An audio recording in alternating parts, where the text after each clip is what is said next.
RMC s'engage pour vous avec Amélie Rosic. Bonjour Amélie. Bonjour Charles. Vous avez été contacté par des clients d'ING. Leur argent a disparu. Ouais, en mai dernier, la banque en ligne néerlandaise annonce qu'elle quitte la France et met fin à toutes ses activités sur notre territoire. Et c'est dans la presse que Claude, 82 ans, l'apprend. Si elle nous est appelée à l'aide aujourd'hui, c'est pour retrouver son argent, tout simplement. Depuis la fermeture de ses comptes par ING début août, les 370 000 euros qu'elle détenait se sont envolés, les économies de toute une vie. La nouvelle banque qu'elle a choisie, LCL, n'a tout simplement jamais reçu de transfert de la part d'ING. Tout a disparu et aucune information. C'est ça le pire. Le pire, c'est de ne pas savoir où c'est. Et là, j'ai eu tous mes prélèvements rejetés. Ça me perturbe vraiment beaucoup. Parce que quand même, à mon âge, être mauvais payeur, je l'ai gros sur le cœur. Claude vit seule, elle est veuve depuis 2 ans, mais elle peut compter heureusement sur le soutien de sa fille Delphine, qui remue ciel et terre depuis 2 mois pour trouver une solution.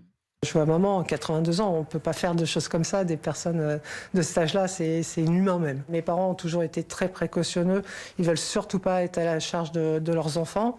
Et voilà, c'est un matelas qui se sont constitués. Et aujourd'hui, on ne sait pas où c'est. Moi, j'irai jusqu'au bout, je ne lâcherai pas le morceau. Je veux dire, c'est honteux ce qu'ils font. Première bonne nouvelle, il y a 2 semaines, LCL a annoncé à Claude que son plan d'épargne en action a enfin été transféré, mais il reste quand même 200 000 euros dans la nature. 200 000 euros. Mais il est où cet argent, Amélie? Eh bien, probablement au même endroit que celui de tous les autres clients qui rencontrent les mêmes difficultés depuis la clôture de leur compte, à tel point que l'association de consommateurs France Conso Banque va lancer une action collective contre ING. Et c'est une information RMC ce matin, une centaine de clients s'est déjà manifesté. Les autres ont jusqu'au 15 décembre pour le faire. Michel Guillot est président de France Conso Banque. Il y a un désordre absolument indescriptible avec une maltraitance des clients qui est assez alarmante. Nous, on a tous les jours des adhérents qui nous remontent des problèmes de blocage de comptes, de fonds qui se sont perdus, de comptes titres qui sont entre 2 banques, de contrats d'assurance vie sur lesquels on ne peut plus intervenir. Bref, si vous voulez, c'est un florilège de problèmes. Claude et sa fille ont décidé de se joindre à l'action collective contre ING. Elles souhaitent non seulement récupérer leur argent, mais aussi des indemnités. Et Amélie, vous avez réussi à joindre la direction d'ING. Ouais, et c'était pas gagné. Nous avons échangé à de nombreuses reprises pendant tout le week-end aussi avec la direction qui se défausse. On nous dit que le cas de Claude ne serait pas lié à la fermeture de la banque, mais à son cas personnel. Un problème lié à la succession de son époux, mort il y a 2 ans.